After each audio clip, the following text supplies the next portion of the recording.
कि ये एक ब्लॉक है, इसके ऊपर एक दूसरा ब्लॉक रखा हुआ है और जो एक थ्रेड से बंधा हुआ है।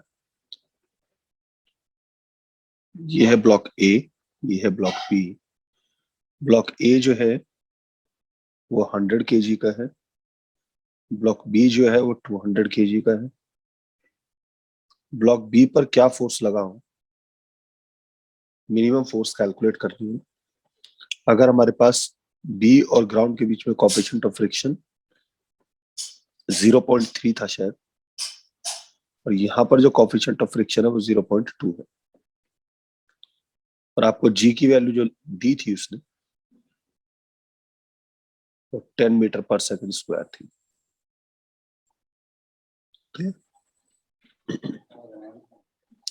तो इस प्रॉब्लम को कैसे सॉल्व करना था, कि देखिए अगर आप इस ब्लॉक बी पर ये फोर्स एफ लगा रहे हैं, तो जैसे इस ब्लॉक बी पर मैं फोर्स एफ अप्लाई करूंगा तो क्या होगा कि ये वाला जो कांटेक्ट होगा इस पर भी फ्रिक्शन एक्टिवेट हो जाएगा, इस वाला कांटेक्ट है इस पे भी फ्रिक्शन एक्टिवेट हो जाएगा, क्योंकि दोनों ब्लॉक हमारे पास, ऊपर वाला ब्लॉक ए और जो सरफेस, दोनों रेस्ट पे हैं। तो अंडरस्टूड है कि अगर मैं इसका फ्री बॉडी डायग्राम बनाता हूं तो बी ब्लॉक के लिए जब फोर्स एफ इस तरीके से काम करेगी तो उसके रेस्पेक्ट में जो F1 और जो F2 है, means F1 is the friction and F2 is the friction for this, इस तरीके से काम करेगा। जो नीचे वेट होगा वो ए और बी दोनों का होगा, और यहां पर हमारे पास ऊपर की तरफ हमारे पास नॉर्मल रिएक्शन लगेगी, दोनों की वजह से ही लगेगी। तो बी का और ग्राउंड की वजह से भी लगेगा, ए की वजह से भी लगेगा, दोनों की वजह से लगेगी, तो यहाँ पे हमारे पास हो जाएगा नॉर्मल रिएक्शन। क्लियर? तो अब क्या करना है आपको, तो लिमिटिंग फ्रिक्शनल फोर्स की कंडीशन निकाल लीजिए। तो F1 is equals to, F1 इस वाले के लिए हो जाएगा, I call this mu 1, I call this mu 2, is mu 1 into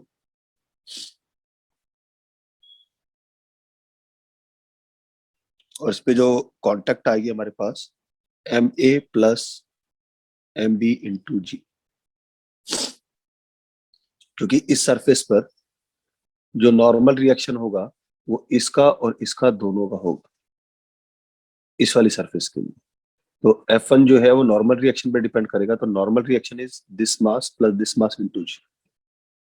और अगर मैं F2 कैलकुलेट करता हूं सो दैट इज म्यू 2, जब F2 के लिए बात करूंगा तो वो सिर्फ इसके नॉर्मल रिएक्शन की बात करेगा, ये हो जाएगा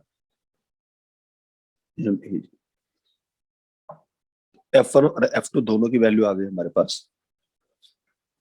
तो जो मिनिमम फोर्स होगी,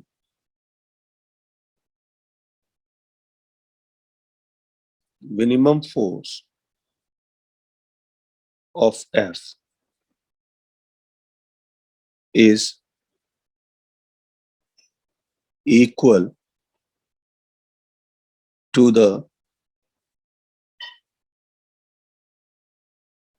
sum of F1 and F2, जो लिमिटिंग फ्रिक्शनल फोर्स है।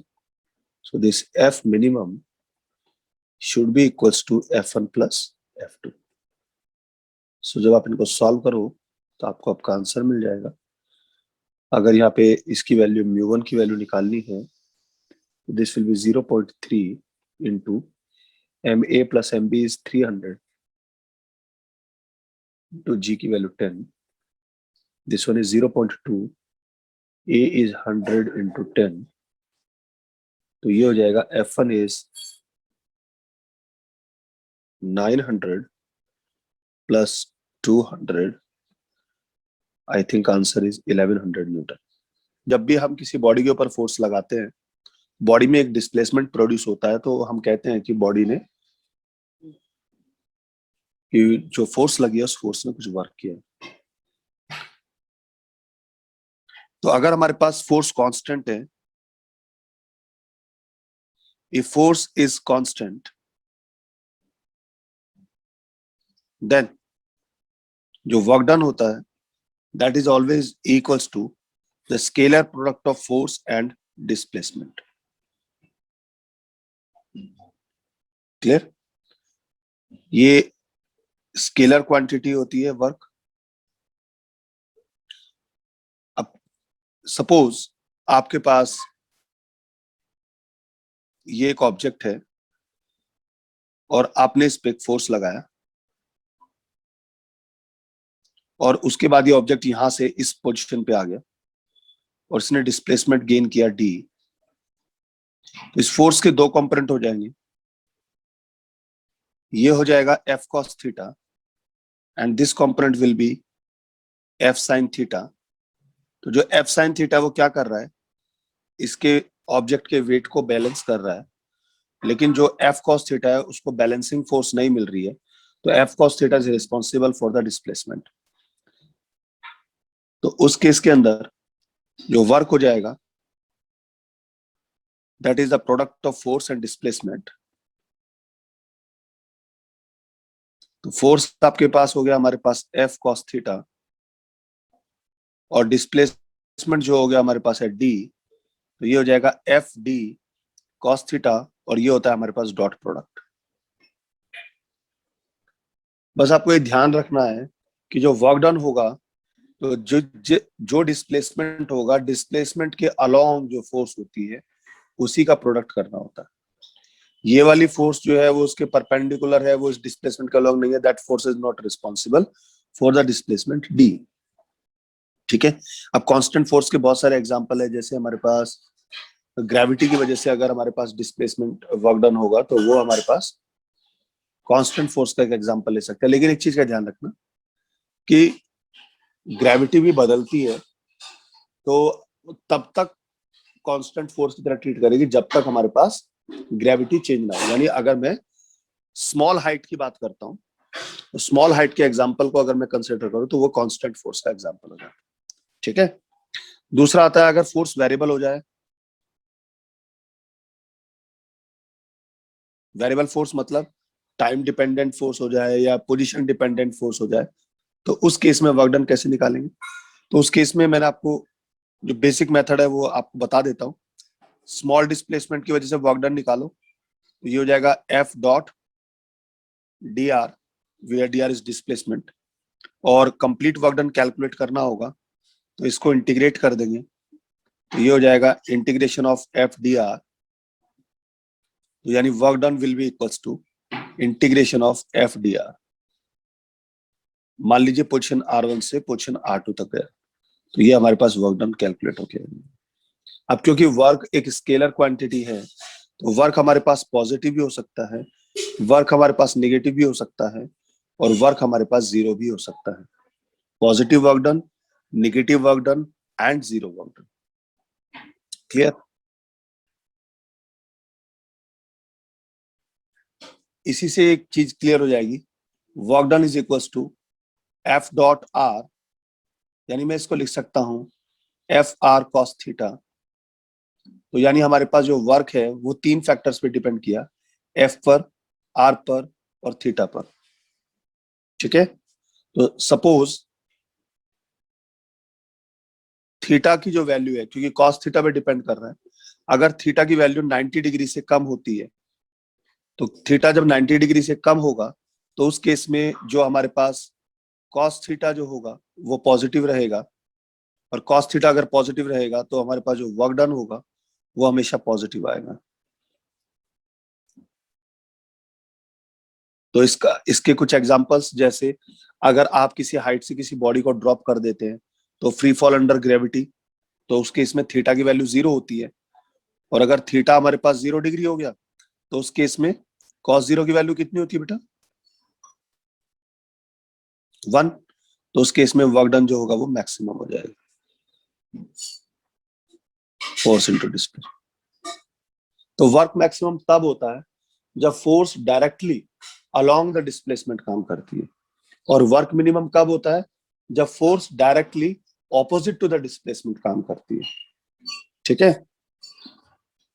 और थीटा अगर हमारे पास 180 डिग्री हो जाएगा तो उसको इसमें कॉस 180 दैट इज -1, तो उस केस में वर्क मिनिमम हो जाएगा, that is equal to -FD। इसका एग्जांपल ले सकता हूं फ्रिक्शन। फ्रिक्शन की वजह से जो वर्क डन होगा वो क्या होगा, मिनिमम होगा। ठीक है, इसमें एक चीज और आ जाएगी, अगर थीटा हमारे पास 90 डिग्री हो जाता है तो उस केस में cos 90 इज 0। सो अगर हमारे पास डिस्प्लेसमेंट हुआ भी हो तो भी वर्क डन 0 होगा। तो ये 0 वर्क डन वाला जो केस है ये बड़ा इंपॉर्टेंट है कि 0 वर्क डन मतलब बॉडी पे आपने फोर्स लगाई, फोर्स लगाने के बाद बॉडी में मोशन भी हुआ, बॉडी में डिस्प्लेसमेंट भी हुआ, और तब भी आप कह रहे हो कि वर्क डन 0 है। जैसे अगर हमारे पास कोई बॉडी सर्कुलर मोशन में है, तो जब बॉडी सर्कुलर मोशन में होती है तो उस केस में जो फोर्स है, सेंट्रीपिटल फोर्स काम करता है और डिस्प्लेसमेंट हमारे पास इस डायरेक्शन में होता है। तो आप देखो यहाँ पे थीटा जो है वो 90 डिग्री रहता है हमेशा। Force and displacement are always at 90 degree for circular motion. तो सर्कुलर मोशन में वर्क डन हमेशा 0 होता है, लेकिन डिस्प्लेसमेंट तो हो रहा है, तो इसलिए सर्कुलर मोशन की जो प्रॉब्लम होती है उसमें वर्क डन को इतना ज्यादा कंसिडर नहीं किया जाता। दूसरा, जब हमारे पास 0 वर्क डन हुआ उस केस में हमारे पास, जैसे आपने किसी वॉल को आपने पुश किया या वॉल को पुल किया, तो उस केस में भी वर्क डन 0 हो जाएगा। क्यों? क्योंकि उस केस में जो आपका डिस्प्लेसमेंट है वो 0 हुआ, तो उस केस में भी आपका वर्क डन 0 हो जाएगा। सर्कुलर मोशन के अगर किसी स्मॉल पार्ट की बात करता हूं, तो स्मॉल पार्ट का मतलब एक पेंडुलम ले लेते हैं।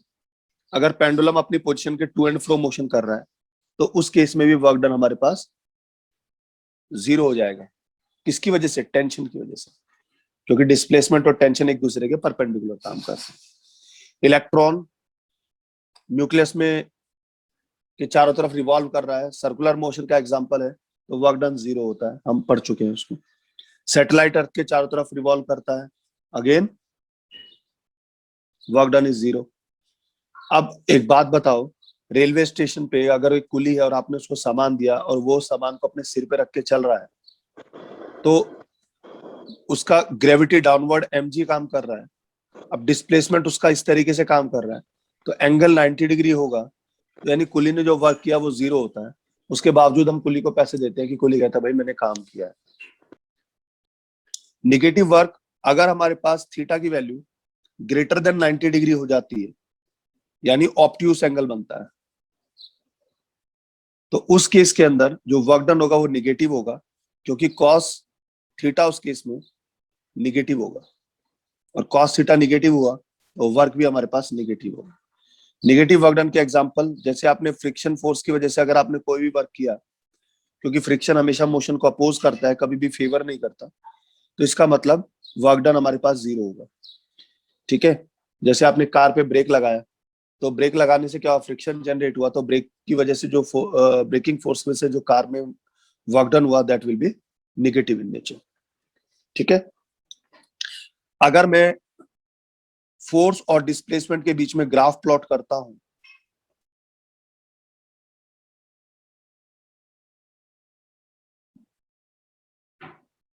फोर्स और डिस्प्लेसमेंट के बीच में अगर कोई ग्राफ प्लॉट करता हूं, सपोज ये ग्राफ बना दिया मैंने, तो जो एरिया होगा, area of curve under position gives work done, net work done.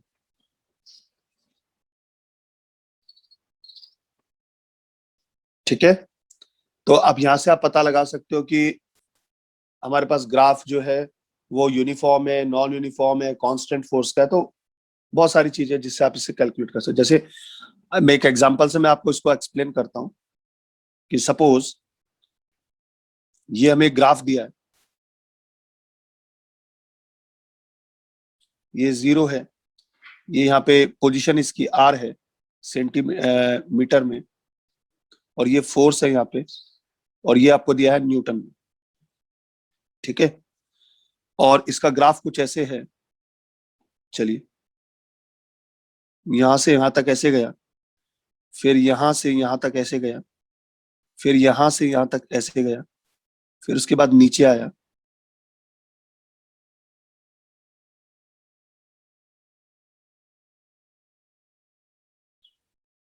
फिर ये ऐसे हुआ, फिर ऐसे हुआ, इस तरीके से।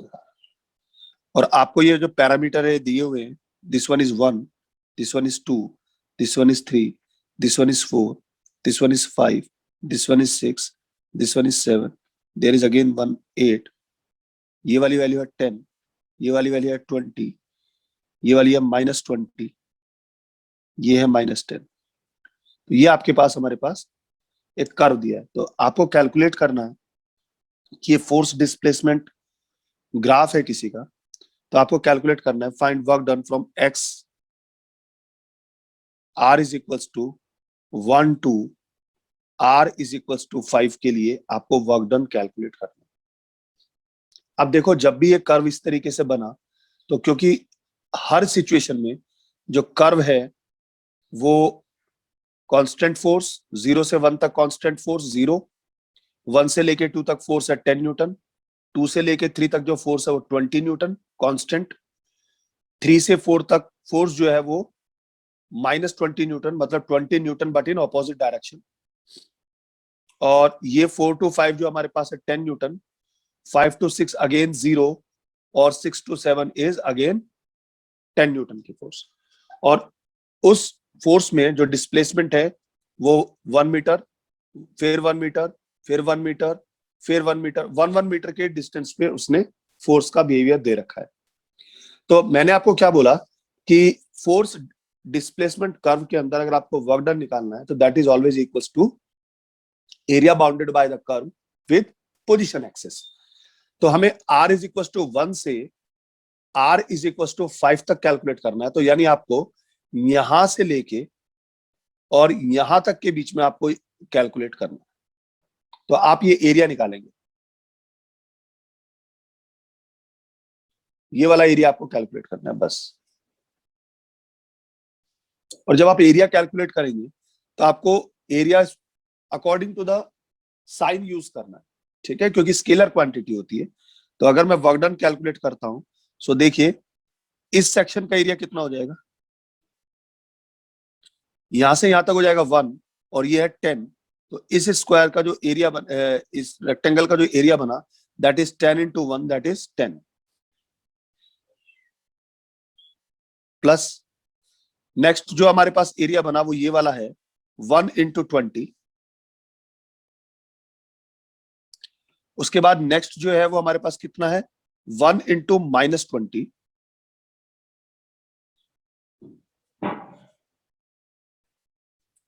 उसके बाद नेक्स्ट है 1 into 10। बस उससे ना हमें आगे जाना ना हमें पीछे जाना, क्योंकि यहीं तक निकालना है इसको। तो ये हो जाएगा 10 + 20 -20 + 10, 20 to 20 cancel, so this is 20। अब यूनिट क्या है, क्योंकि यहाँ न्यूटन है, यहाँ पे मीटर है, तो ये हो जाएगी हमारे पास न्यूटन मीटर। और इसको हम क्या बोल सकते हैं, जूल भी बोल सकते हैं। इसकी जो एसआई यूनिट होती है, एसआई यूनिट इसकी जूल होती है, इसको जे से डिफाइन करते हैं, ठीक है। 1 joule is equals to 1 newton metre, और इसको मैं 1 kg मीटर स्क्वायर पर सेकंड स्क्वायर भी कॉल कर सकता हूं। इसकी जो सीजीएस यूनिट होती है वो होती है अर्ग, और 1 erg is equals to 1 dyne centimetre, या इसको मैं लिख सकता हूं 1 ग्राम सेंटीमीटर स्क्वायर पर सेकंड स्क्वायर। तो जब आप इसको कैलकुलेट करोगे, so this is equals to 10 to the power -7 joule. 1 erg is equals to 10 to the power -7 joule. इसके अलावा और भी कई यूनिट्स बनती है, जैसे हमारे पास electron volt, 1 electron volt is equals to 1.6 into 10 to the power -19 joule होती है, ठीक है। Mega electron volt 1.6 into 10 to the power -13 joule होती है। 1 किलोवाट आवर ये कितनी होती है? 3.6 इंटू 10⁻6 जूल होती है। बात समझ में आया? ये बहुत सारी हमारे पास यूनिट्स हैं जिनको हमें जरूरत पड़ेगी आगे। और अगर आपसे पूछा जाए कि 1 मेगा मिलियन इलेक्ट्रॉन वोल्ट में इतने जूल होते हैं, तो 1 जूल में कितने मिलियन इलेक्ट्रॉन वोल्ट होते हैं? तो जैसे इसका अगर कन्वर्ट करता हूं तो 1 जूल में हो जाएंगे हमारे पास। इसका अगर उल्टा करूंगा तो 1 joule is equals to 6.25 into 10⁻12 million electron volt हो जाएगा। क्लियर? तो इस तरीके से हमारे पास ये डिफरेंट डिफरेंट यूनिट्स होती है जिनकी हमें जरूरत आगे आने वाले सिचुएशन में पड़ेगी। डायमेंशनल फॉर्मूला वर्क का आपको पता है। डायमेंशनल फॉर्मूला होता है ml2t-2। अब एक क्वेश्चन आता है हमारे पास कि क्या हमारे पास वर्क जो है फ्रेम ऑफ रेफरेंस पर डिपेंड करता है? Yes, work depends on the frame of reference. अब ये कैसे डिपेंड करता है, उसके पीछे रीजन है। देखो, वर्क में दो चीजें इंपॉर्टेंट है, एक है फोर्स, एक है displacement. So dependency on frame of reference.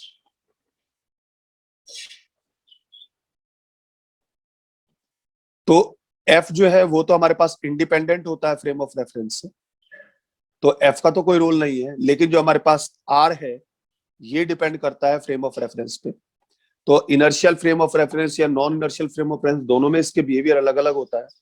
तो क्यों अगर आर बदलेगा तो ऑब्वियस सी बात है कि जो वर्क डन होगा वो हमारे पास फ्रेम ऑफ रेफरेंस से बदलेगा। ये एग्जांपल लेके मैं आपको एक्सप्लेन करता हूँ। सपोज एक आदमी है, उसके पास एक बैग है और उस बैग को लेके वो एक लिफ्ट के अंदर है और लिफ्ट ऊपर की तरफ जा रही है। तो लिफ्ट के अंदर अगर हम देखते हैं, ठीक है, तो लिफ्ट के रेस्पेक्ट में जो मैन है वो उतना ही फोर्स उस बैग पे लगा रहा है जितना बैग उस मैन पे लगा रहा है।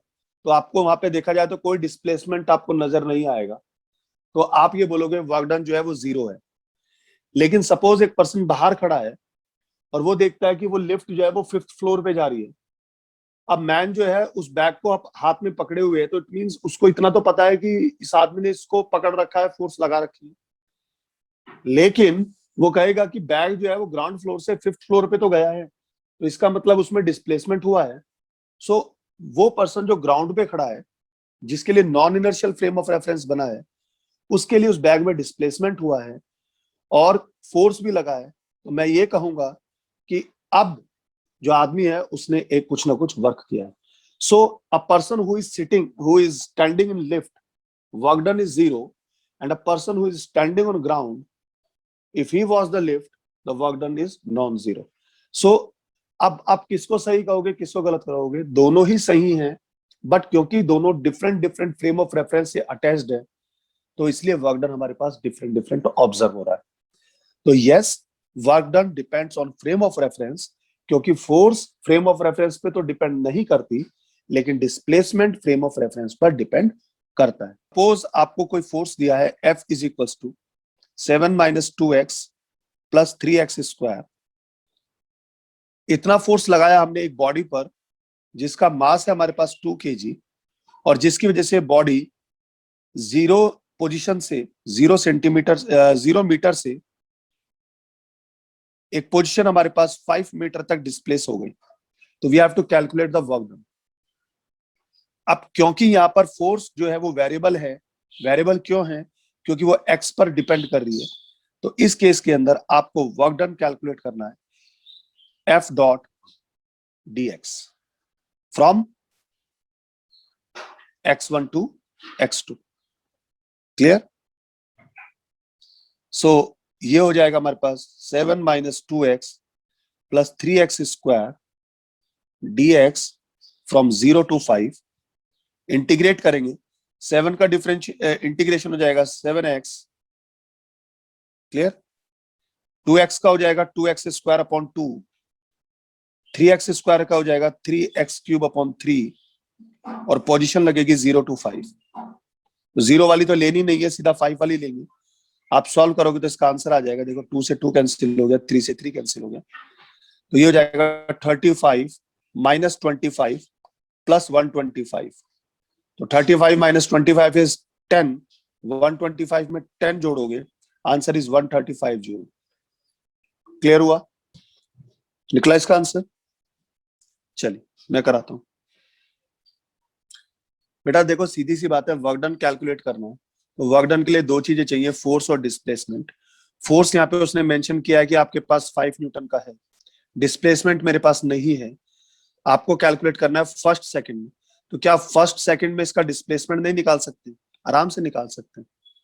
देखो हमारे पास यहाँ पे एक्सेलरेशन आप आराम से निकाल सकते हो, a is equal to F upon m. आपको फोर्स दिया है 5 न्यूटन का, 20 केजी का इसका मास है, तो इसमें कितना एक्सेलरेशन जनरेट होगा आप कैलकुलेट कर सकते हो। और इनिशियली क्योंकि वो रेस्ट पे था, तो इसका मतलब आपको u दे रखा है 0 और t दिया है आपको 1 सेकंड। 1 सेकंड में आपको इसका डिस्प्लेसमेंट कैलकुलेट करना है। तो s is equal to ut plus half at square अगर मैं अप्लाई करता हूं तो s is equal to 0 into 1 plus 1/2, a की वैल्यू आ गई f upon m into T square. So for the first second displacement is F T square upon 2m। तो अगर आपने डिस्प्लेसमेंट कैलकुलेट कर लिया तो आपके लिए वर्क डन कैलकुलेट करना इजी हो जाएगा। तो ये हो जाएगा force into displacement.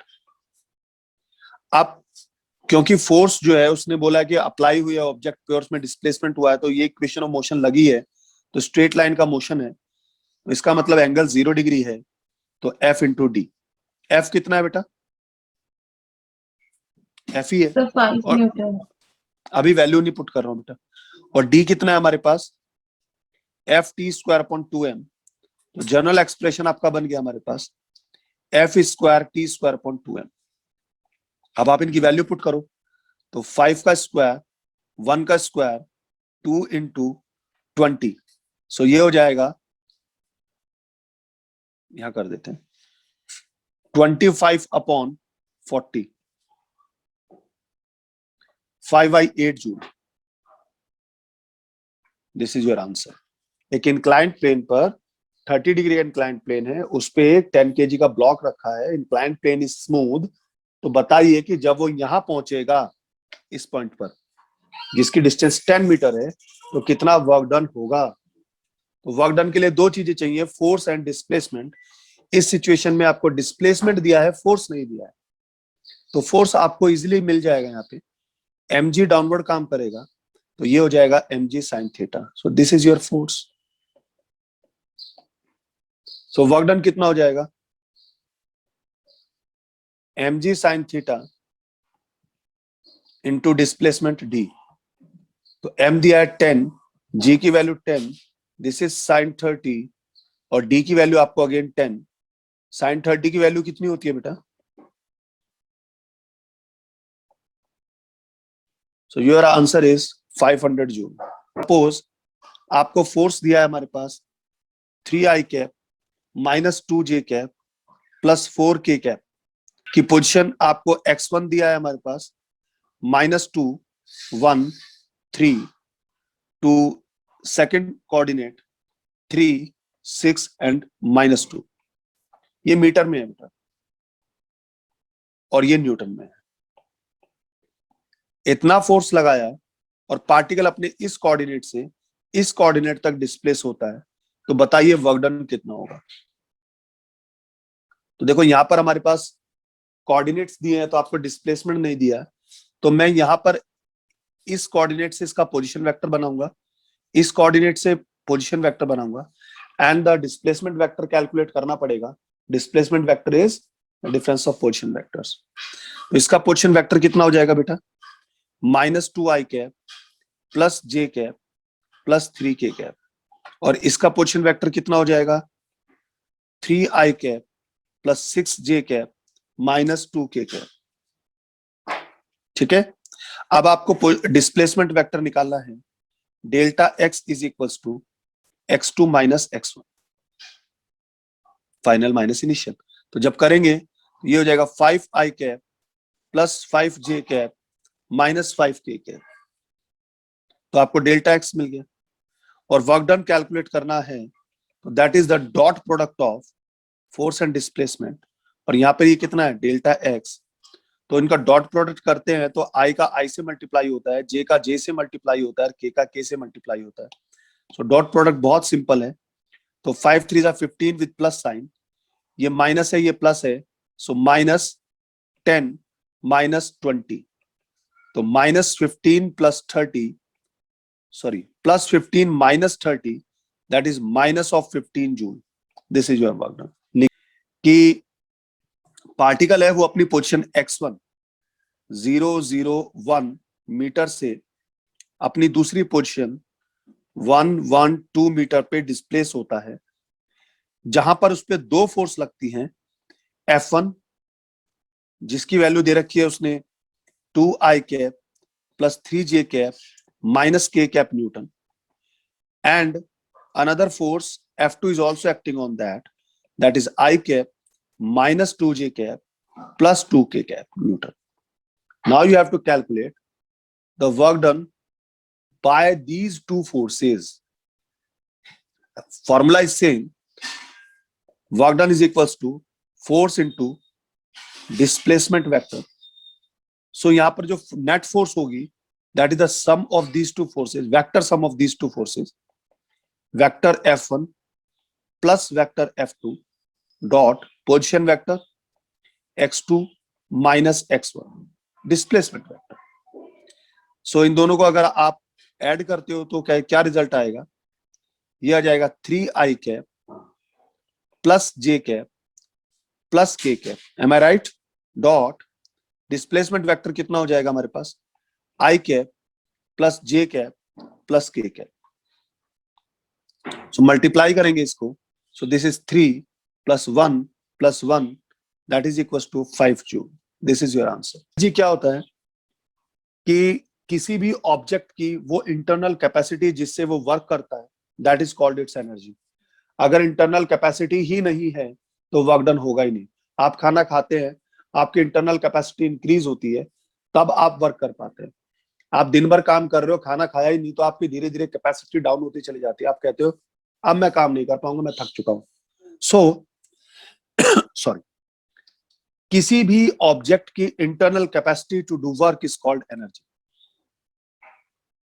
Internal capacity to do work is called energy. तो जब भी हम कहेंगे कि किसी बॉडी के पास एनर्जी है, तो हम कहेंगे कि ये बॉडी काम कर सकती है। अगर एनर्जी ही नहीं है तो वर्क होगा क्या? नहीं होगा। तो if work done is 0, so energy है ही नहीं उसके पास, हम ये कहेंगे एक तरह से। ठीक है, अब ये एनर्जी कई तरीके की हो सकती है हमारे पास। देख, होती है हमारे पास मैकेनिकल एनर्जी,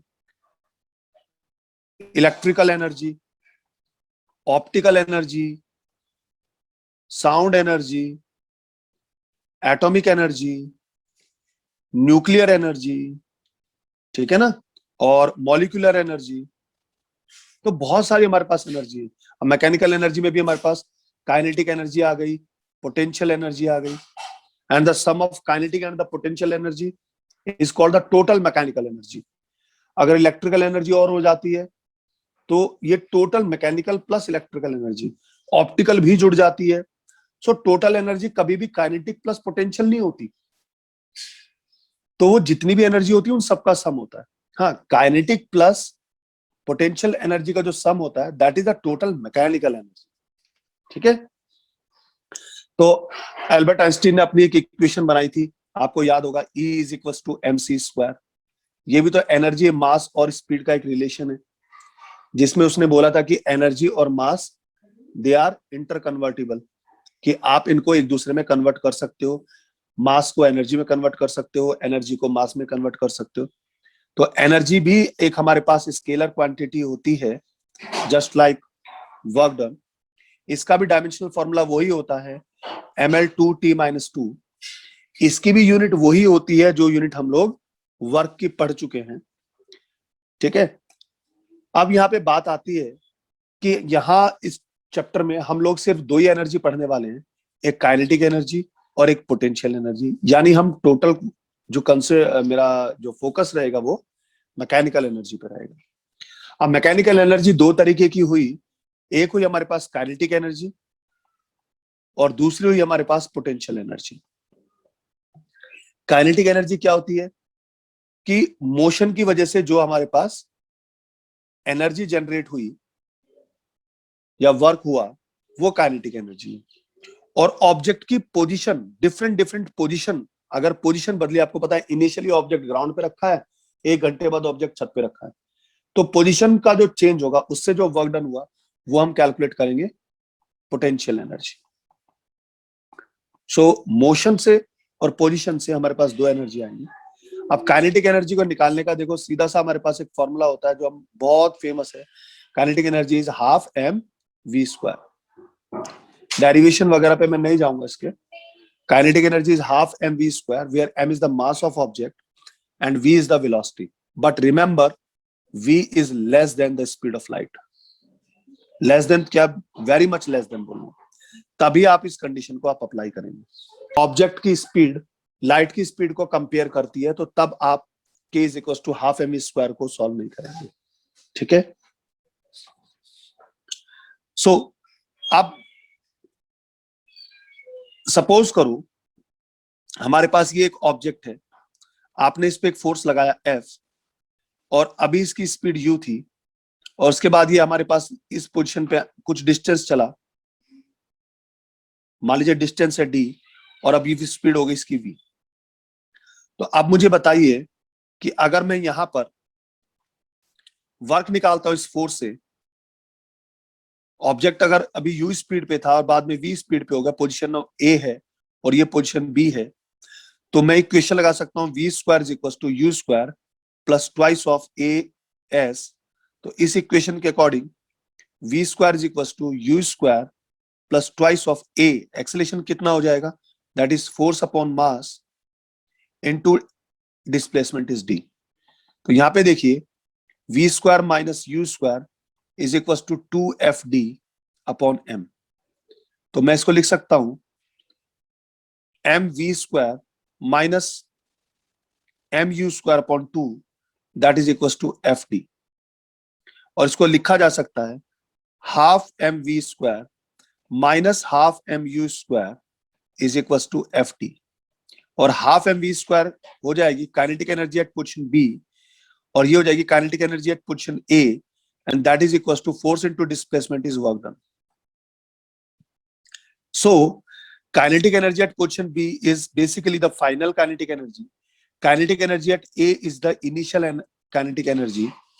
तो मैं लिख सकता हूं इसको सिंपल लैंग्वेज में, this is the change in kinetic energy and that is equal to work done. This is called work energy theorem.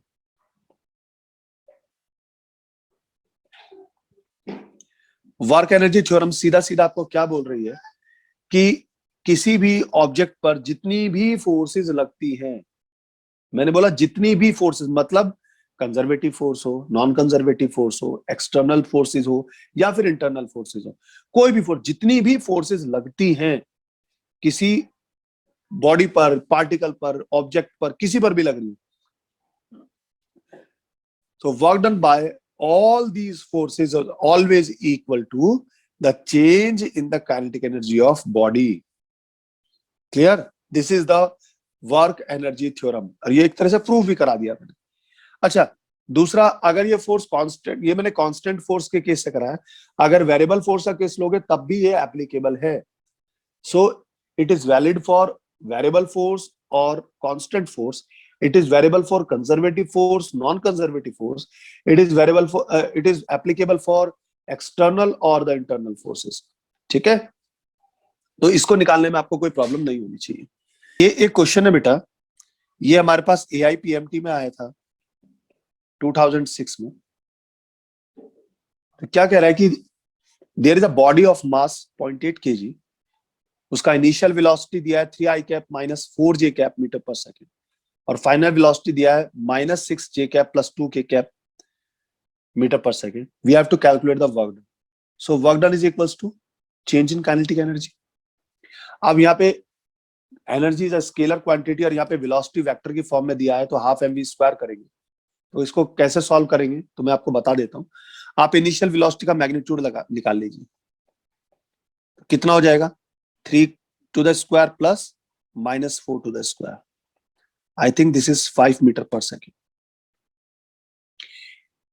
इसी तरीके से फाइनल वेलोसिटी का मैग्नीट्यूड निकाल लेते हैं। This is -6 to the whole square plus 2 to the whole square. तो कितना हो जाएगा? 36 plus 4 that is 40। So root 40 metre पर सेकेंड। क्लियर? अब आपको काइनेटिक एनर्जी वर्क डन निकालना है। So work done is equal to change in kinetic energy, that is half M V F square minus half M V I square. तो जब square करेंगे तो ये रूट वाली प्रॉब्लम सॉल्व हो जाएगी। हाफ एम बाहर लिया, so v F square minus we I square. Mass दिया है हमारे पास 0.8, वी एफ इज रूट 40 का स्क्वायर हो जाएगा 40 माइनस वी आई इज 5 का स्क्वायर हो जाएगा 25। So 0.4, 40 minus 25 is 15. That is 6 Joule. This is your answer. Kinetic energy of a particle is increased by 300%. Calculate percentage increase in momentum.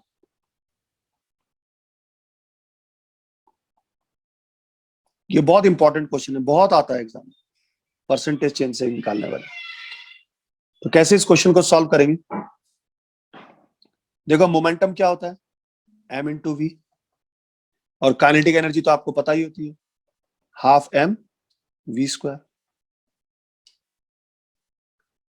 तो बोल रहा है कि अगर काइनेटिक एनर्जी 300% इंक्रीज हो जाए तो बताइए कि इसके मोमेंटम में कितने परसेंट का चेंज होगा, कितने परसेंट इंक्रीज हो जाएगी। कैसे निकालोगे इसको?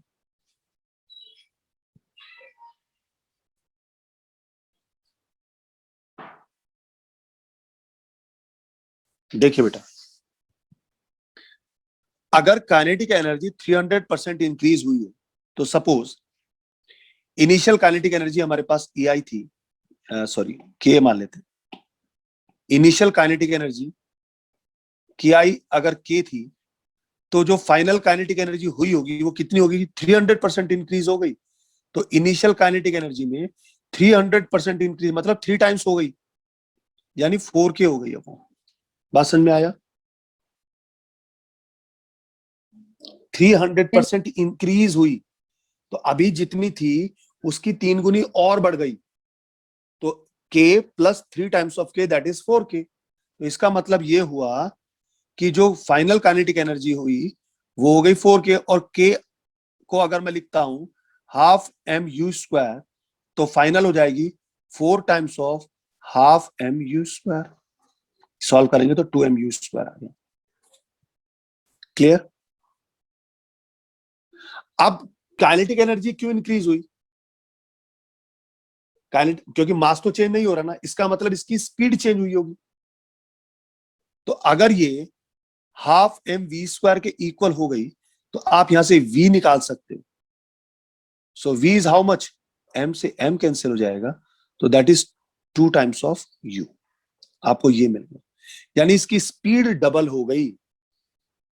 जब काइनेटिक एनर्जी 4 टाइम्स हुई तो स्पीड डबल हुई होगी, और अगर स्पीड डबल हो गई तो आपको प्रॉब्लम क्या है इसको निकालने में?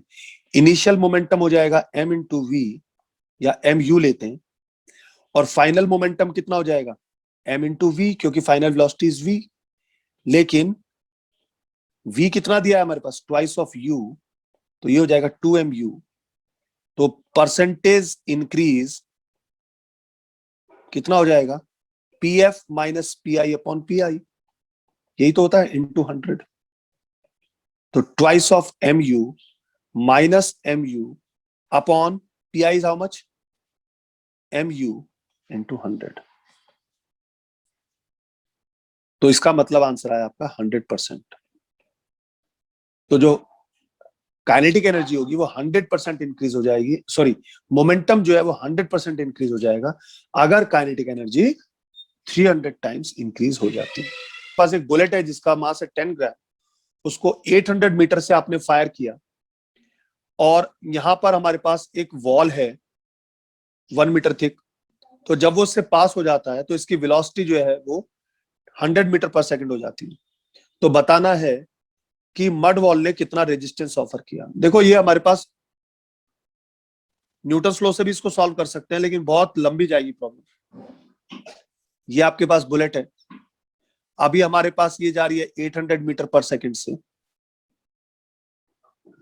और ये हमारे पास डी दिया है 1 मीटर, और जब ये इससे बाहर निकलती है तो अब इसकी स्पीड रह जाती है सिर्फ 100 मीटर पर सेकंड। यानी इस मड वॉल में जब ये रही होगी तो इस मड वॉल ने पीछे की तरफ इस पे कुछ रेजिस्टेंस फोर्स लगाई, तो जब ये यहां पे रही होगी तो इसने पीछे की तरफ एक रेजिस्टेंस फोर्स लगाई, जिसकी वजह से इसकी स्पीड चेंज हुई।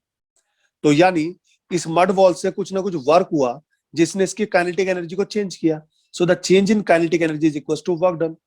तो मैं न्यूटन लॉ लगाने के बजाय सीधा इसी से सॉल्व करता हूं। मैं इसको इनिशियल स्पीड बोल देता हूं, इसको फाइनल स्पीड बोल देता हूं, और यहां से जो चेंज इन काइनेटिक एनर्जी निकालता हूं that is equal to work done. Work done is equal to force into displacement. अब क्योंकि डिस्प्लेसमेंट इस डायरेक्शन में है, फोर्स ऑपोजिट डायरेक्शन में है, तो आप इसको सॉल्व कर लोगे आराम से अपने आप। आंसर देखो, या तो आप इसमें एंगल यूज कर लो, या फिर अगर एंगल यूज नहीं करते तो आपका आंसर अपने आप माइनस साइन के साथ आ जाएगा। ठीक है, कैसे मैं बताता हूं। Half M V F square minus we I square is equals to force, और डिस्प्लेसमेंट कितना है 1 मीटर।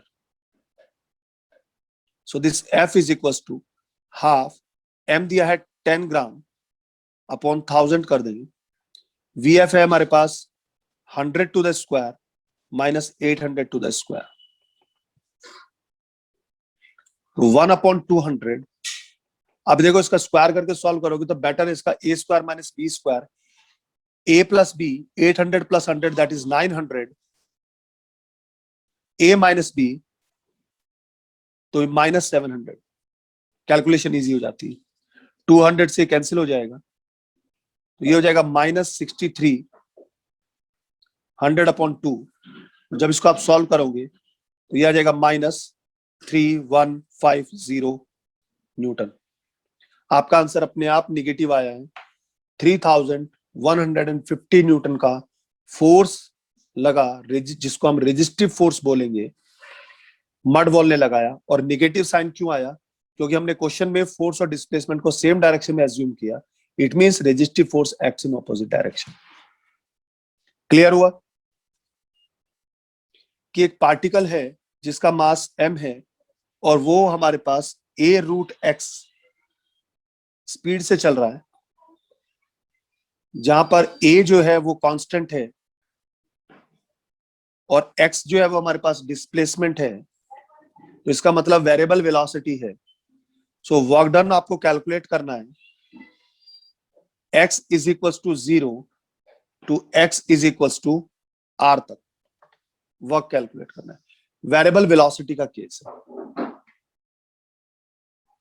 तो कैसे निकालेंगे? कोई प्रॉब्लम नहीं इस क्वेश्चन को सॉल्व करने में।